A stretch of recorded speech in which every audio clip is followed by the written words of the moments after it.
All right guys, Chad here at Moorhead Speedworks once again, and another weekend recording. And today we're gonna cover rain lights. And the reason why I wanted to do a new video is that Cartek, which we're a dealer for, has just introduced their new FIA certified rain lights, which adhere to a new higher standard from the FIA. These are much brighter than, well, I won't say much brighter, but they are definitely brighter than the previous Cartek afterburner rain lights. Now they're somewhat on par, I would say, with like the Lifeline. Now the older rain lights were definitely bright, and we've run them on our cars for years now without issue. But these being even brighter are going to give you that extra margin of safety when on track. It's not necessarily to be like a brake light or something like that, but it's just to cut through that extra amount of water that's being kicked up at high speeds, especially with cars with aero on them. A lot of people think, well, you know, I drive on the highway at 70, 75 miles an hour in the rain and it's not a huge deal. Or they've done a DE or track day in the rain and it's not a huge deal. Again, in racing conditions, one, you have cars that have aero and that just kicks up more water. You've probably seen Formula One or IMSA or WEC or one of those series, and you'll see the rooster tail that just comes off the cars with aero and makes them, basically blinds anyone behind them. And then the other thing is, in racing, you're trying to get around the car in front of you, and there's probably a braking zone and like a slow corner coming up after a straightaway.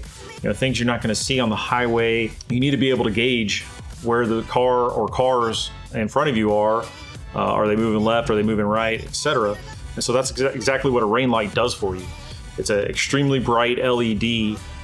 Red flashing is the standard, 4 hertz, to help identify exactly where our car is and cut through that spray. With that said, we have a benchtop 12 volt power supply here, so we can kind of do a little bit of a demonstration with these lights. And then we have the two new rain lights from Cartek. And just like before, they have a rectangular version, which is the same shape and size as their previous, but they've gotten rid of the horizontal and vertical options. And now there's just one, and it can be mounted either horizontally or vertical. It's up to you to drill the holes in your car to mount it. And then of course they have a round version. You know, most people are running rectangular, but the round's very popular, especially with formula style cars, or maybe you want to run 2 of them and use them as brake lights. You can do all kinds of things with them, but it gives you the option of having either a round or rectangular version. They're both the same power output, same brightness, all that good stuff, and have the same functionality. The main difference is going to be just obviously the shape and size of it. Without further ado, I'll go ahead and open up the rectangular one, give you guys a view of what it looks like.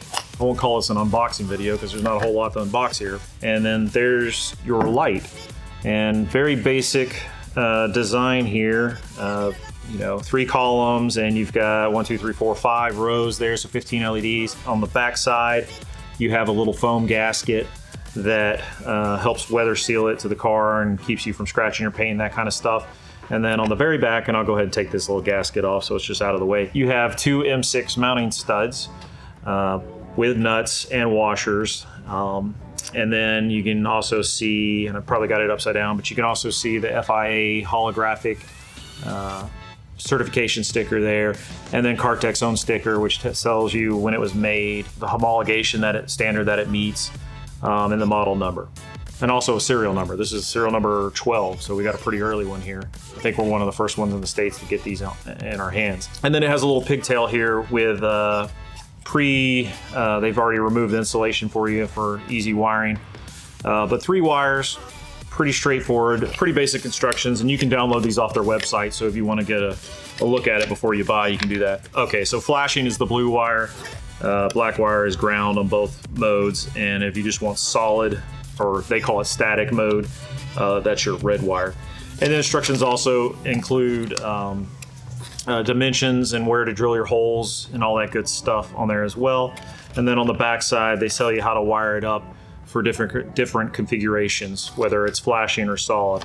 And that's the nice thing about the Carteks that I really like, and why we've run them for so long, is that within the light itself, you can wire basically 1 wire to your brake light, and then the other wire to your rain light switch, and you have both functions contained within the light. There's no extra relays or anything needed.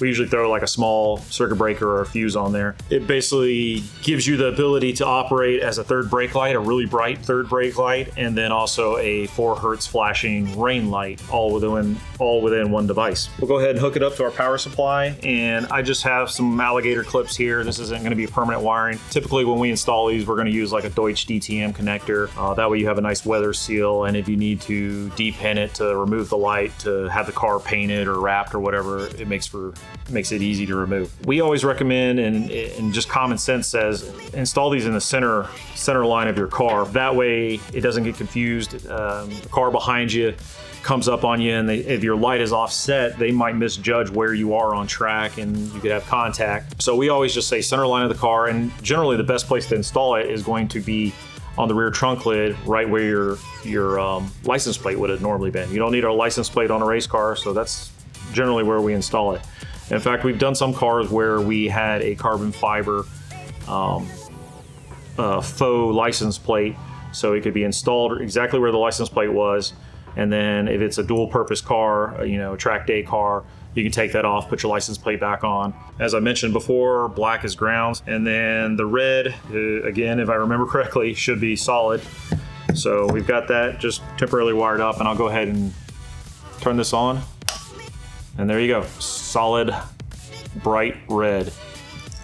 And try not to blind the camera or blind myself. You can kind of see it there on the back wall.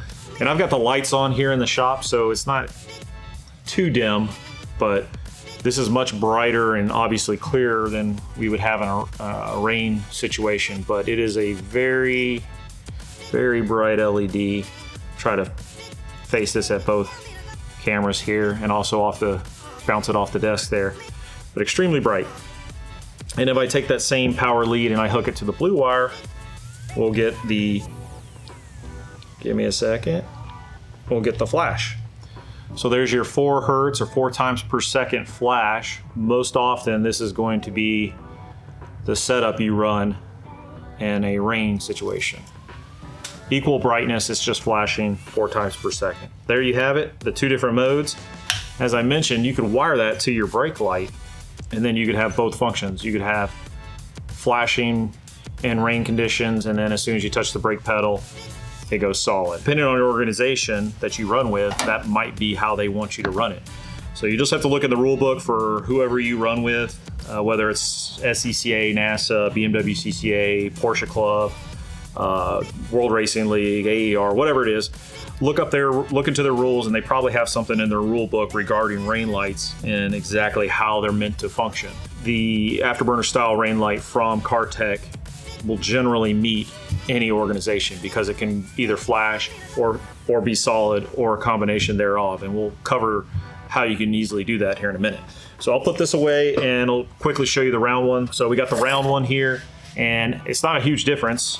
Same brightness and everything. Again, it's just the style light. It's a round light, and on the back you have the same 2 M6 by 1.0 millimeter studs with nuts and washers, and they're nylock nuts too, so as soon as you tighten this thing down onto your car, it should never come off. And then you've got the foam rubber or neoprene gasket there. And this isn't so much for water sealing. This isn't for water sealing the light. The light it's potted. The whole back of it's been potted. So you're not going to get any moisture in there. This is more to seal your trunk lid and also keep it from scratching up your paint, and just kind of give it a nice cushiony thing to mount to. And flip her on. There we go, solid. So equally bright, just a different shape. Depending on what kind of car you got, the round might make more sense. I've seen a lot of like formula cars or even prototype style cars that'll have protrusion on the back that the rear wing mounts to, and a lot of times it's round, or it just has enough space for something like this. So you'll use the round light in those situations. Or, I mean, use your imagination. You can get really fancy if you want to have like the brightest brake lights available. You could have You know, you could do Corvette, Camaro style and have 4 of these on the rear of your car. As I was mentioning, some organizations are going to have different requirements for rain lights. Unfortunately, especially here in the States, they all haven't gotten on the same page. Some of them want the standard just 4 hertz flash under raining conditions. Some of them want it solid. Don't ask me why, but I'm pretty sure that's how NASA originally had their rules written, at least regionally. Then you have like AER that wants it 4 hertz flash in the rain, and then under braking they want it to go solid. To me, that makes a lot of sense. That way you can tell the difference whether a car's on its brakes or not on its brakes. And then you have other organizations that have some mixture of the two. How do you get around that? So you can hardwire the car or hardwire the rain light to your car to meet your individual organization. But say you have a car that can run in several different organizations, like you have a Spec E46, and that can run with SCCA, that can run with NASA, that can run with BMW CCA, you can run it in Endurance Series. So rather than having to D-pin or cut wires and, you know, butt connect different things to make it work, there's actually a very simple solution to do this, and you can adjust it with a knob, and we happen to sell it. So I'll get one of those and we can kind of walk you through how that works, and it's completely compatible with these Cartek rain lights. One second. All right, I'm back. And what I have here in my hand is and I'll get the official name, it is the Cartek Afterburner Rain Light Multi-Mode Adapter. And they make one also for Lifeline lights. But I'll get a shot of that there. And these are made by Tulay's Werks. And if you've not heard of Tulay, Kevin Tulay is a great dude. He knows all kinds of stuff about OE wiring on BMWs, and he's kind of built a business for himself, primarily doing wire thinning for race cars, and primarily for E46s, E36s, and I think he's starting to get into the E90, E92 series as well. But something he came up with, and it's really clever, is this it's like a 3D printed black box with a knob on the front, and it has an input wire and it has an output power wire, and both of them are Deutsch DTM connectors. And this one, I've pulled off one of the connectors to make it a little easier to demonstrate, but what you get is a male and a female DTM 3-pin connector. Now, one of those, the one I have the housing removed from here, that connector would go to your car side, your chassis side. And then on the other end, the other DTM connector here is your output, which would go to your actual rain light. Got these little wire taps here, and I'm just gonna stick them directly into the Deutsch connector just to make it a little easier for me to demonstrate this. All right, this is the output side to the rain light. So we'll go ahead and connect that up. Again, there's instructions included with both Tulay's multi-mode unit here and the rain light. So I've got those all connected up, just temporarily. And then I'll turn this around so I can kind of read what I'm doing while I do it. And you'll see it, obviously, the different flash modes. Here I'm going to have to kind of manually move between the two wires to demonstrate a brake light switch. I don't have a setup here to demonstrate that, but you'll see what I mean here in a minute. You have a knob here which has 6 different positions. And if we go to the first position, that is just on solid. So if your rain light switch is on, the rain light should be turned on solid. So let's go ahead and give it some power. There we go, solid and bright. Our second position here on the Afterburner rain light multi-mode adapter is flashing, and I'm just gonna turn it, and it's flashing. All right, and then our third is going to be on flashing, brake solid. And to demonstrate this, I'm just gonna hold a little wire over. This is me getting on the brakes. It goes solid. Pretty straightforward. And they're back to just flashing. And to me, that's probably the one that makes the most sense if you're gonna do any of these. That's setting number 3. Now let's go to 4, which is on solid, switch off, it becomes a brake light. And again, I'm gonna have to kind of manually do this to show you. But this is if you had your rain light switch on, and now you have your rain light switch off, and then you touch the brakes, it becomes a third brake light. But now setting 4 is basically the same, except it's on flashing, off third brake light. So we got it on, it's flashing, we got it off, nothing, and then we get on the brakes, solid. Setting 6 is on flashing, and then brakes, solid. There you go, and then off it becomes a third brake light. All right, so pretty cool there. Again, this is the Tulay Werks Cartek afterburner rain light multi-mode adapter. So this is probably the most elegant and simple solution if you're going to run multiple series that have different requirements for their rain lights. And you can mount this, back in the trunk.